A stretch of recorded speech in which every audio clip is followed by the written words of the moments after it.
Hello everyone, welcome to our channel. This is Srishti Agarwal. तो मैं आप सभी क्लास 9th की स्टूडेंट्स के लिए लेकर आई थी वर्कबुक्स के सॉल्यूशन, जिसमें हम साइंस, मैथ और इंग्लिश की वर्कबुक के सॉल्यूशन देख रहे थे।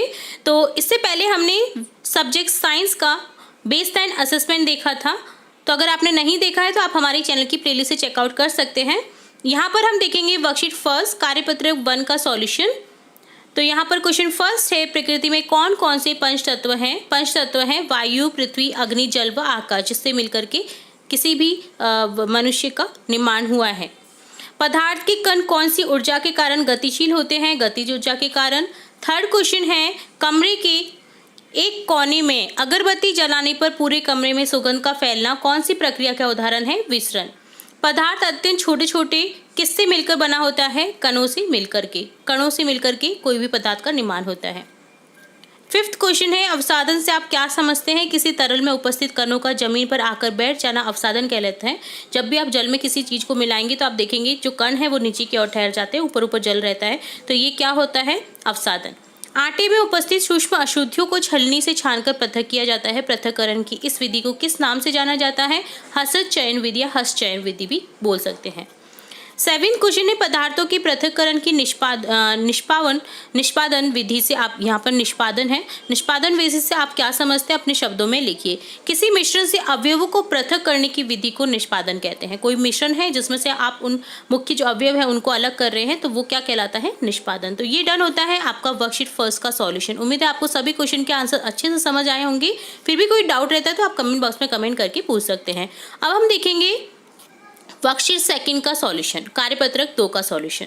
फर्स्ट क्वेश्चन है, भंगुरता किसे कहते हैं? जब किसी पदार्थ को प्रतिबलित करने पर या पीटने पर यदि विकृत होने के बजाय टूट जाए तो पदार्थ के इस गुण को भंगुरता कहते हैं। जैसे सोने को पीटते हैं तो वो टूटता नहीं है, वो एक चादर के रूप में हो जाता है। इसी तरह से किसी चीज को अगर तोड़ रहे हैं हम और वो टूट जाए विकृत होने की बजाय, तो वो क्या होता है? भंगुरता।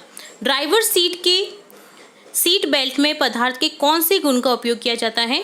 यह पदार्थ के जड़त्व के गुण का उपयोग किया जाता है। जलीय जीव जंतु जल में रहने के दौरान किस प्रकार की ऑक्सीजन का उपयोग करते हैं? जल में घुली हुई ऑक्सीजन का उपयोग करते हैं। अगर जल में कार्बन डाइऑक्साइड या कार्बन मोनोऑक्साइड की मात्रा हो जाती है तभी जो है जलीय जीव जंतु के लिए हानिकारक हो जाता है और जलीय जीव जंतु की मृत्यु हो जाती है। इसी के लिए बोलते हैं कि जल में जो घुलनशील पदार्थ नहीं है उन्हें नहीं डालना चाहिए। तो यहाँ पर जो ऑक्सीजन होती है उसी के कारण जो जल में जीव जंतु है वो जीवित रह पाते हैं। घुलित ऑक्सीजन पदार्थ की कौन सी अवस्था के विसरण को दर्शाता है? लिक्विड को। एलपीजी का पूरा नाम द्रवीकृत petroleum gas, liquid petroleum gas. पदार्थ के कण एक दूसरे को परस्पर क्या करते हैं? आकर्षित करते हैं। 7th क्वेश्चन है, पदार्थ के कण निरंतर होते हैं, क्या होते हैं? गतिशील होते हैं। तो ये डन होता है आपका वर्कशीट सेकंड कार्यपत्रक 2 का। हम देखेंगे कार्यपत्रक 3 का सॉल्यूशन, जिसमें क्वेश्चन फर्स्ट है, पदार्थ की कितनी अवस्थाएं होती है? नाम लिखिए। पदार्थ की 3 अवस्थाएं होती हैं, ठोस, द्रव, गैस। तो आपको नोट डाउन करते हुए जाना है अपने वर्कशीट में। सेकंड क्वेश्चन है, ठोस अवस्था की कोई 3 विशेषताएं लिखिए। आकार निश्चित होता है, आयतन निश्चित होता है, ठोस को अधिक संपीड़ित नहीं किया जा सकता। संपीड़ित यानी अधिक उसे दबाया नहीं जा सकता। ठीक है। वह तापमान जिस पर ठोस पिघलकर द्रव में बदल जाता है क्या कहलाता है? गलनांक। वायुमंडलीय दाब पर वह तापमान जिस पर द्रव उबलने लगता है क्या कहलाता है? क्वथनांक। क्वेश्चन 5th है, ऊर्ध्वपातन की परिभाषा लिखो। जब किसी पदार्थ को ठोस अवस्था में गर्म किया जाता है तो वह बिना द्रव में बदले सीधे गैसीय अवस्था में बदल जाता है और ठंडा करने पर बिना द्रव अवस्था में बदले सीधे ही ठोस अवस्था में आ जाता है। इसे ही ऊर्ध्वपातन कहते हैं। 6th क्वेश्चन है, शुष्क बर्फ का सूत्र लिखो। ठोस CO2। बहुत इंपॉर्टेंट क्वेश्चन है ये भी। 7th क्वेश्चन है, बर्फ को फ्रीज से बाहर निकालने पर पिघल जाती है, ऐसा किस ऊष्मा के कारण होता है? गुप्त ऊष्मा के कारण। तो ये डन होता है वर्कशीट 3 का सॉल्यूशन, कार्यपत्रक 3 का सॉल्यूशन। अब देखेंगे कार्यपत्रक 4। क्वेश्चन फर्स्ट है, बर्फ से भरी पानी की बोतल की बाहरी सतह पर जल की बूंदों का दिखाई देती है। आपने देखा होगा बोतल के चारों तरफ छोटी छोटी बूंदें दिखाई देती हैं। तो कारण स्पष्ट कीजिए, क्यों दिखाई देती है? क्योंकि वायुमंडल में उपस्थित जल वाष्प बोतल की ठंडी सतह के संपर्क में आकर संघनित हो जाती हैं और बोतल की बाहरी सतह पर जल की बूंदों के रूप में दिखाई देती हैं। सेकंड क्वेश्चन है पदार्थ की कोई दो विशेषताएं लिखिए। पदार्थ सूक्ष्म कणों से मिलकर बना है। पदार्थ के कण निरंतर गतिशील रहते हैं। थर्ड क्वेश्चन है क्या कारण है गर्मियों के दिनों में सूती कपड़े पहनने की सलाह दी जाती है। सूती कपड़ों में जल का अवशोषण अधिक होता है, इसलिए हमारा पसीना इसमें अवशोषित होकर वायुमंडल में आसानी से वाष्पीकृत हो जाता है, इसलिए गर्मियों में सूती कपड़े पहनने की सलाह दी जाती है। फोर्थ क्वेश्चन है गुब्बारे को धूप में रखने पर फट जाता है, ऐसा किस कारण से होता है, स्पष्ट कीजिए। धूप की उच्च गर्मी गुब्बारे के अंदर की गैस को फैलाती है और गैस के अधिक फैलने से गुब्बारा फट जाता है। तो आप ये सिंपली प्रैक्टिकल अपने घर पर कर सकते हैं। दिए गए चित्र में तीर द्वारा इंगित भागों के नाम लिखें। तो आपको इसके भाग लिखने हैं। देखिए भागों के नाम लिखने, जैसे सबसे पहले रुई का प्लग हो गया, यहाँ पर उल्टी रखी कीप है, ठोसीकृत अमोनियम क्लोराइड जो अंदर की ओर दिख रहा है आपको, चीनी मिट्टी की प्याली है, बर्नर रखा है, अमोनियम क्लोराइड की वाष्प बन रही है। ठीक है, तो इस तरह से इसे नामांकन करना था। तो ये डन होता है कार्यपत्रक 4 का सॉल्यूशन। तो यहाँ हमने पहले कार्यपत्रक 5 का सॉल्यूशन देखेंगे। प्रश्न संख्या 1 है वायुमंडल में वायु का संघटन वृत्ताकार आरेख द्वारा प्रदर्शित कीजिए। तो यहाँ पर इस तरह से आरेख द्वारा आपको दर्शाना है कि 21% ऑक्सीजन, 78% नाइट्रोजन, अन्य गैसें हैं, 0.03 कार्बन डाइऑक्साइड है। तो इस तरह से आपको वृत्ताकार जो आरेख है वो बनाना था।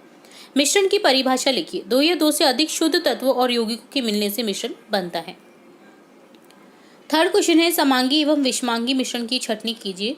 समांगी मिश्रण होता है जल, चाय, शरबत, दूध। विषमांगी मिश्रण होता है तेल व पानी का मिश्रण, सल्फर एवं लोहे की चूर्ण का मिश्रण। मिश्र धातु किसे कहते हैं? 2 या 2 से अधिक धातु या धातुओं से मिलने से बनने वाली धातु को मिश्र धातु कहते हैं। पीतल किन किन धातुओं की मिश्र धातु है? तांबा व जस्ता अर्थात Cu और जिंक का।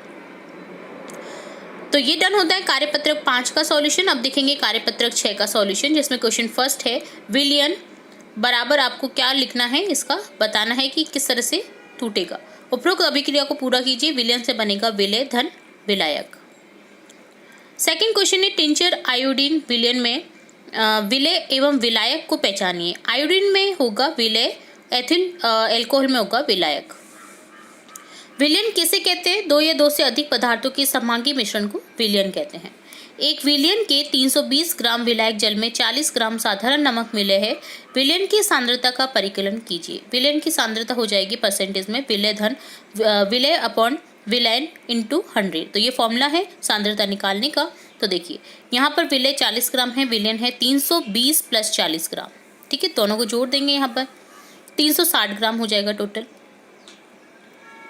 देन हो जाएगा विलयन की सांद्रता 40/360 गुना 100।